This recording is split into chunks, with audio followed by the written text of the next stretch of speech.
Hello, Archie Dunlop here with Talking Astrology with Archie on Monday, December the 11th, 2023. I would like to thank one of the commenters on my YouTube channel for pointing out the fact that today or tomorrow, depending on where you are, in the Americas, it's Monday evening. I think in Western Europe it will be in the very early hours of Tuesday morning.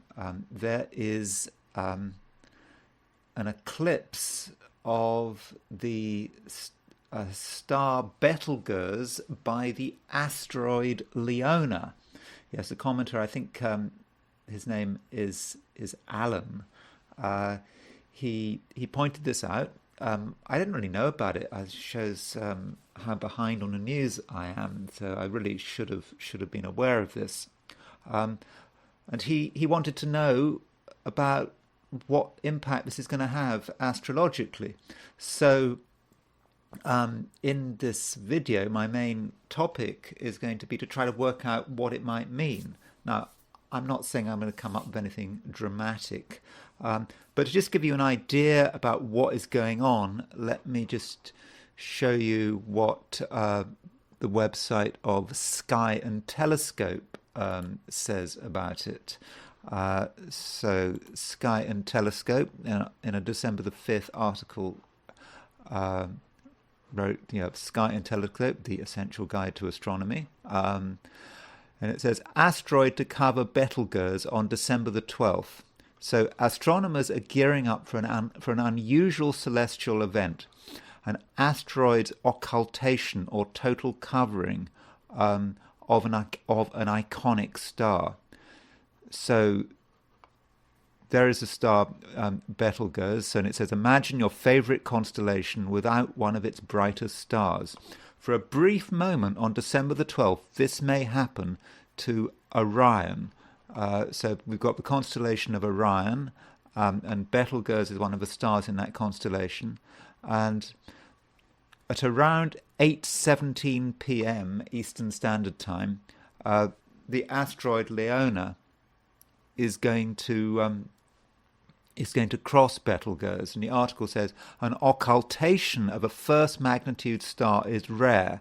Such an event is visible from Earth only every few decades, but watching one can give astronomers valuable scientific information. So that's what I'm going to do. I'm going to look at the time of this, which is sort of 8:17 EST, Eastern Standard Time, which would be on Monday today, which is going to be 1:17 a.m. if you're in the UK, 2:17 a.m. on 1:17 a.m. on Tuesday, if you're in, which is tomorrow, if you're in the UK, or 2:17 if you're in London or Paris. So that's what I want to. That's what I want to do. That's my main topic. That's my main topic of the day. But before I do that, I want to look at the astrology and I Ching for today. And today is Monday, December the 11th, 2023. So, by the way, top right, that is Edward Snowden, the whistleblower who's now had to move to Russia. The reason I'm going to talk about him, and I'm not going to talk about him in any great detail, is that it's possible that this occultation of Betelgeuse may have an impact on him, and I will be explaining my logic for that a bit later in the video. Not just on him. I think I came up with Rishi Sunak, British Prime Minister, might affect him, might affect Canada. But, it probably won't. But I'm just going through the logic of trying to make sense of what's going on with this occultation astrologically. Okay, so let's look at what's going on today. So the moon is now in Sagittarius. So the moon went into Sagittarius London time at 11:11 a.m. So if you're in the Americas, really, it went into Sagittarius really early in the morning, so you can regard the moon as being in Sagittarius all day long. So if you're in London, first part of the day, the moon will still be in Scorpio. If you're in if you're in Western Europe,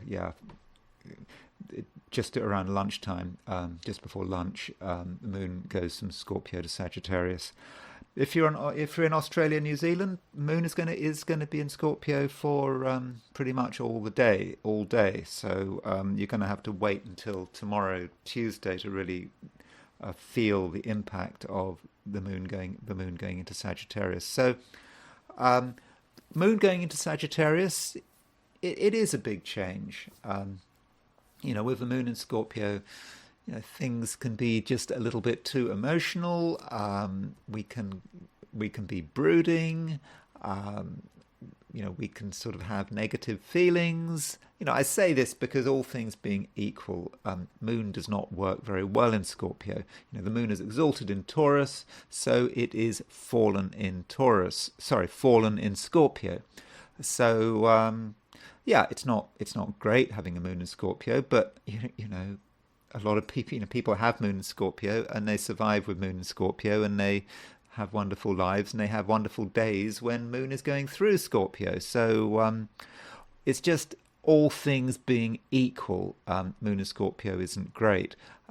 So moon going into Sagittarius, yes, it makes us more communicative. It helps us be more open, but at the moment, Saturn is at 1 degree 42 Pisces. We do have to be aware of that, because that means that the moment moon moves into Sagittarius, it makes a square to Saturn. So we might have these great ideas to be able to to communicate, to tell people what's on our mind, perhaps to be quite sort of blunt and tactless. We want to tell people how we feel. If they're upset about it, too bad. But with moon hitting Saturn, we might just hit a brick wall. We may not have the full freedom that we want with the moon making this square to Saturn. But after 11:11 a.m. London time, or after 12:11 London time, Berlin time, or really, if you're in the Americas, the moon square Saturn isn't such a big deal. But anyway, once the moon passes that square to Saturn, things certainly ease up, and I think that as the day progresses, we will find it easier to express ourselves, at least in the Americas and Western Europe. In Australia, East Asia, not quite so much. That's more of tomorrow's issue. So aside from that, Mars is making a biquintile to Jupiter. What does that mean? Mars is how we assert ourselves. Jupiter is about the big vision. Mars as a pair, we want to be over the top a bit. That's what we want to do. But it's a biquintile. Biquintiles are about style. They're not the real person. They're not who we really are. They're just the impression we're trying to give. So with Mars quintile Jupiter, some of us may really want to make a show of being very assertive and dynamic, but it may not be actually us. It may not be real. And so if today you see people behaving in an over-the-top way, really being dynamic, don't be fooled. With this Mars biquintile Jupiter, it may just be a show. And when you challenge them and question them, you may find that their enthusiasm and energy isn't as intense as it seems. It may actually just be skin deep, and as I said, it may just be a matter of show. Also going on, what's going on is look at Venus and Mercury. Venus and Mercury are now in sextile aspect, so the aspect is exact. Now, this Mercury-Venus sextile has been around for some time, so it has been a feature. Recently we have been feeling its fortunate effects, but today it is exact. Venus-Mercury sextile is really a very talented combination. Venus-Mercury together represents artistic talent. It represents business talent. Mercury is the talent.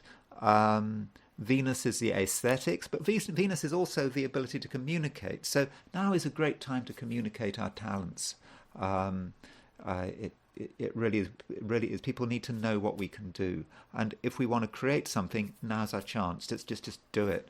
You might have a bit of lack of confidence, maybe because of that moon square Saturn, but you've got to believe in yourself. That's really important. So it should be a good day if you're an artist. You can really make something quite amazing. And even if you're not an artist, or you don't regard yourself as an artist, maybe you are an artist. Maybe you've got a talent that you haven't really been tapping into, and today might be your chance. Okay, so that's a broad astrological situation for today. Now I want to do my forecasts for the 12 signs. So here we go. Here are my forecast for the 12 signs for Monday, December the 11th, 2023. Aries. Things need to be moved along. At least that is how you see it. So you make a special effort to be assertive, to apply maximum energy. But maybe you're trying too hard, and maybe your efforts don't seem particularly sincere. You perhaps need to take a more relaxed approach and to allow things to develop at their own natural pace. Taurus.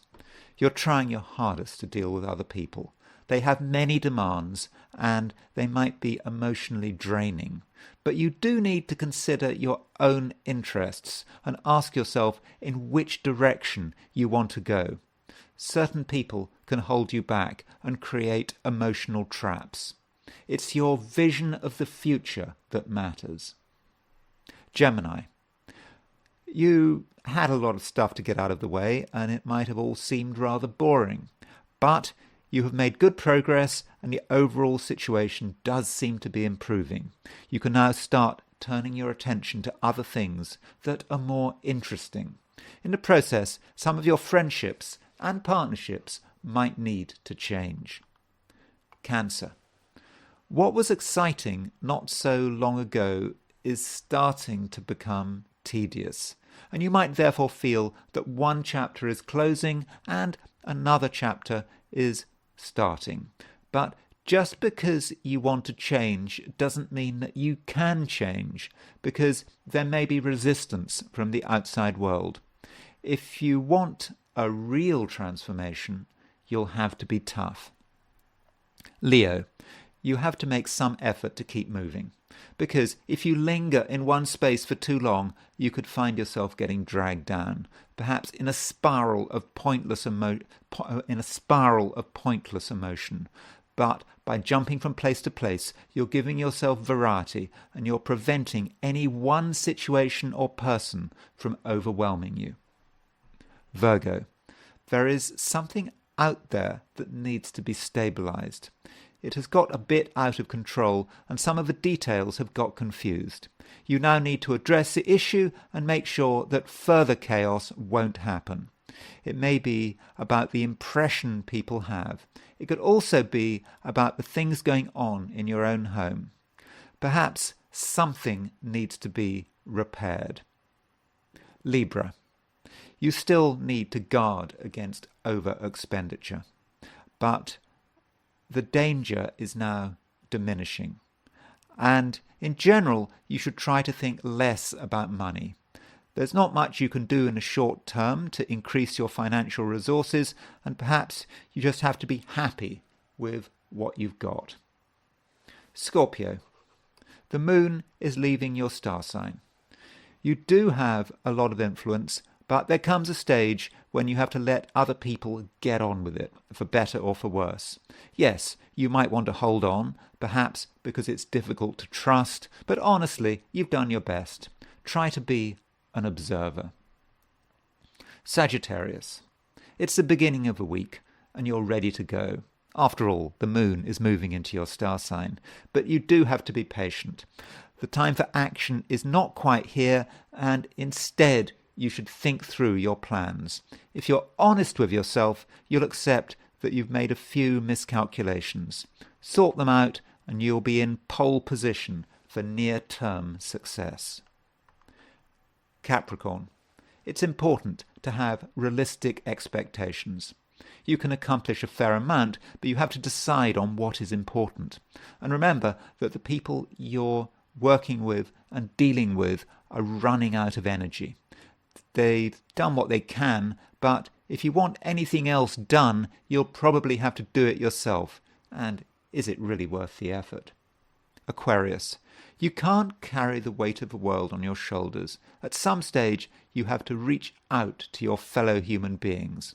At first, they might not fully understand your demands, and your message might also seem a bit complex. But if you repeat yourself, then eventually you'll make the right connections. Someone needs to be honest. Pisces. You're starting to understand the world around you. At least the world around you in December 2023. And you can understand other people not just by what they say and do, but also by what they don't say or do. And armed with this knowledge, you can embark on the new week with great confidence. I'm now going to look at the I Ching. So I asked the question, what is Monday going to be like for people watching this video? So the first hexagram I got was hexagram 48, the well. So the well represents something that is always there. It's always there. The village has its well. When you need water, you go to the well. It's not dependent on whether you pay your water bills or whether the water company cuts you off. The well is always there, and it represents things that that are there without having to pay for them, without having to create them. They're just always there. And in terms of us, it represents our talents and our abilities. They're always available.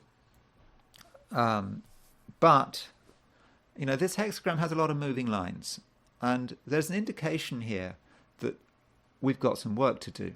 Now, the bottom line is moving, and this indicates that it's a well, but the water is muddy, disgusting. It's been neglected. It's possible to get something out of this well, but it's been so misused, or not used at all, that it's pretty much useless. And this may indicate that some of our abilities, the abilities that make us special, have just been ignored. We haven't used them properly. We've focused on other things. And really, a lot of work needs to be done here. So, I don't know what you're asking about. I don't know what you want to know about, but there's something in your life that in our life, my life as well. I'm part of this forecast as well, that I've just been neglecting in a really bad way. But the lines are moving. There are other lines moving. The second line moves. It indicates there is neglect, but maybe there's a suggestion that we can do something about it. And then the fifth and the sixth lines move. And the fifth line is about clear water. The water actually, we can actually fix the well. Um, it's not completely hopeless. We can sort this well out. You know, these resources which we've been neglecting, our talents we've been neglecting, we can really work on them, and we can get them back to full strength. Though the top line moves. Top line is interesting because the top line is, there's a suggestion here that actually we need a new well, or that suggests a new power is coming onto the scene, a new set of talents, a new set of skills to learn. So it may be that we need to create a new resource. You know, we want a resource which we can go to all the time, a set of skills, abilities, knowledge, and something new is coming up. And we need to learn about it. We need to create a new well. Okay, maybe we've already got a well, but let's create another well. So we need to create that. And I don't know what that means. It may be for, if you are thinking, for example, about taking an educational course, then this hexagram, that top line, might suggest maybe you should do it. If you're thinking perhaps about changing your ideas about who's in authority. There may be a change of authority. Someone new is going to take over the well, so that is a possibility. So yes, there's work to be done, and the situation is far from hopeless. You just need to make the most of your resources here, and then we move to the second hexagram, because we've got all these moving lines, and we move to hexagram 22, which is grace. Grace is quite a superficial hexagram. Now, it doesn't mean grace in the sense of, the Christian grace, all that kind of stuff. It's not some deep spiritual thing, grace. It's about superficial stuff.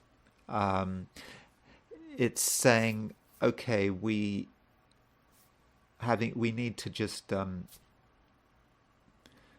we've sorted out our basic knowledge base and our resources, and then we go out into the world, but we don't make a big deal about it. Surface appearances to begin with are going to be important. So whatever our knowledge, however good we are, however much we know, we may not be judged on we may not be judged on this knowledge. So we're going to be judged on what we look like, which is kind of bad because I need a shave, don't I? That's not good. This isn't good. This video isn't good. It doesn't look very good. My lighting is wrong. You see what I mean? That's grace. I need to put more effort into this YouTube channel, I mean, in a superficial way. Forget the detail, forget however much I know about astrology, it doesn't matter because this video just looks terrible. You see what I mean? I mean, that's the kind of, I'm not saying it is necessarily true, but you get the impression, you get the idea that it's what things look like. So whatever you're doing, particularly towards the end of the day, the superficial things are going to matter. What you look like does matter. What you wear, grooming, all that nonsense, that's going to matter. So that's what the I Ching is saying. It's not a dramatic hexagram, this grace. It's quite superficial. Okay, so I want to now move back to the astrology and consider this.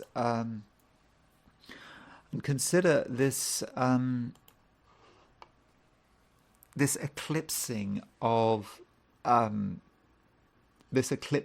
Betelgeuse.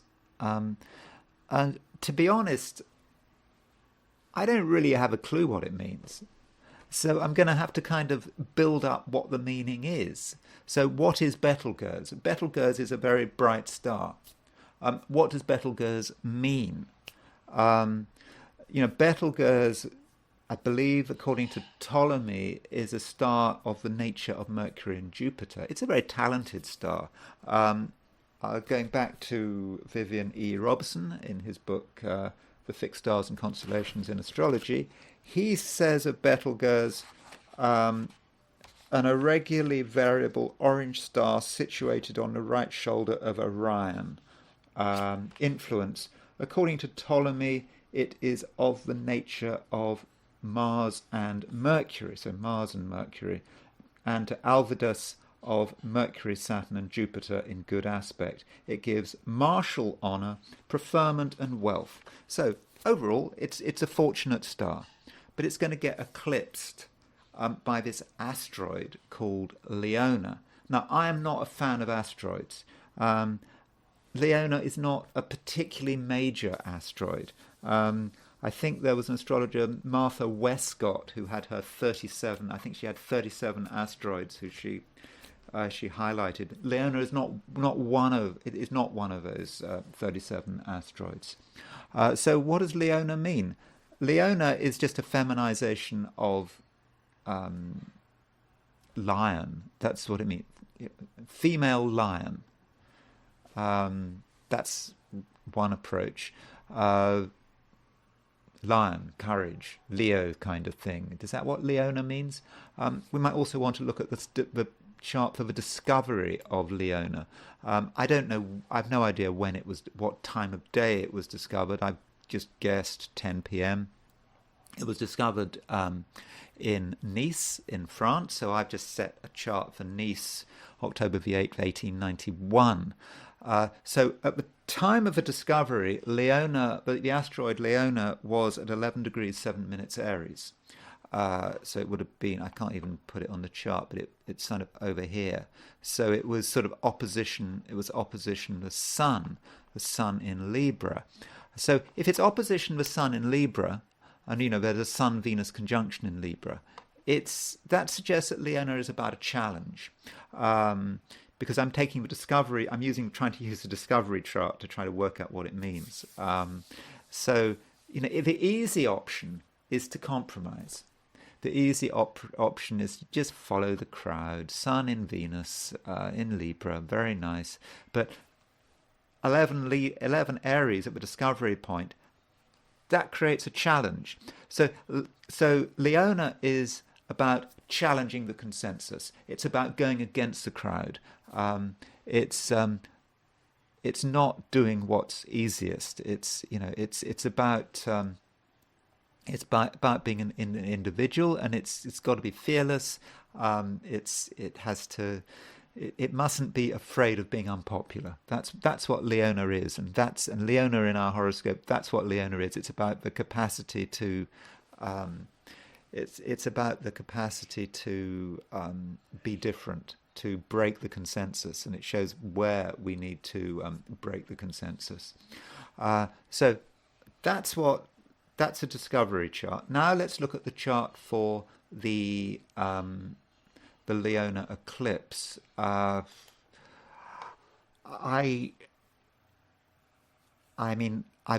set this for 1:17 a.m. London time, which is 8:17 p.m. In the Americas. I've seen other sources to say the eclipses, sort of earlier sources would be a bit earlier, the exact moment, but the article I just showed you mentioned 1:17 or 8:17 p.m. So I've gone for that. So this is the position. This is the position of the planets at that particular moment. So Leona going over Betelgeuse is going to be a time. Betelgeuse is about talent, preferment. If we want to be successful, we can't follow the crowd. That's not what it's about. It's about if we're prepared to risk arguments. I mean, not risk arguments in a way we're going to get killed or anything, but if we're prepared to, what we need to do to over the beginning of the week is we need to look at the consensus with this, And where does the crowd want to go? What's the easy thing to do? And then we need to start thinking for ourselves. And if we can do that, be honest about who we are, particularly, call it hints also, remember Moon is in Sagittarius, and what we believe. We kind of know we're going to run into flack, but we must be prepared to risk criticism. And if we can do that with this occulting of Betelgeuse, we could be really successful. This is a way perhaps we need to bring the Betelgeuse energy into our lives. Now, this so the Leona, as Alan really kindly said at in his comment, he pointed out that it was at 29 Gemini. In fact, I believe it's at 29 degrees 6 minutes Gemini. So I just wanted to conclude by considering a few people who might be impacted by this. So there is Boris Johnson. Boris Johnson, you'll see, has got a Sun-Venus conjunction at 28 Gemini. So this occultation is very close to his Sun-Venus conjunction. Now, Boris Johnson is getting a lot of criticism at the moment with COVID and so forth. Of course, he should be getting criticism for his dealing with Ukraine and sort of pushing this proxy war and encouraging Ukraine to break their deal with to break off negotiations with Russia. And I had a video about that a few days ago. That's where he should be getting criticism for. But sort of my advice to Boris Johnson with this occultation would be he's just got to come out, I suppose, of all guns blazing. He's got to be be a bit unapologetic and risk short-term criticism for long-term gain. Someone else is Rishi Sunak, British Prime Minister. He has got Venus at 29 Gemini. So this he's got Leona at the moment on his Venus. He's got this occultation takes place on his Venus. So I don't know. Things are tough for him. I don't know what he can do to change the situation. He's perhaps got to show the British public a new side to him. He's got to be prepared to. I think what he has to do with this Leona thing is he has got to start thinking for himself urgently. He has got to sort of break the. He's got to break the consensus, perhaps, of the bureaucracy and the government blob that's all around him, and show that he's an individual. Risk criticism. He's got to do that in his various governmental relationships. I don't think he'll do that, though. Then there is Canada. I don't know. Canada. What's Canada going to do? Canada has got, if we take it, I think this is when it. I've got this chart for midnight, July the 1st, 1867. It's on Canada's moon. So this occultation may affect Canada, people's attitudes in Canada. So if you're Canadian, the moon is the people. And so this occultation may encourage Canadians to, think for themselves, to think outside, whatever, mainstream media or whatever, not be afraid of criticism. So might be good for protest, might be good for, standing up and being different and not being afraid of this sort of mainstream media consensus or whatever. You've got to go against the consensus if you're Canadian. That's the right thing to do. I can't guarantee you won't get into trouble for that, but that's, if you like, from a perhaps from a moral point of view, you need to bring down the power of Betelgeuse, and Betelgeuse is about using your talents, but in a brave way, if you're Canadian. And I know that there are some Canadians who watch this video. who will be watching this video. And finally, Edward Snowden. Edward Snowden is the whistleblower. Originally, he's from the United States. He blew the whistle on the surveillance culture in the US.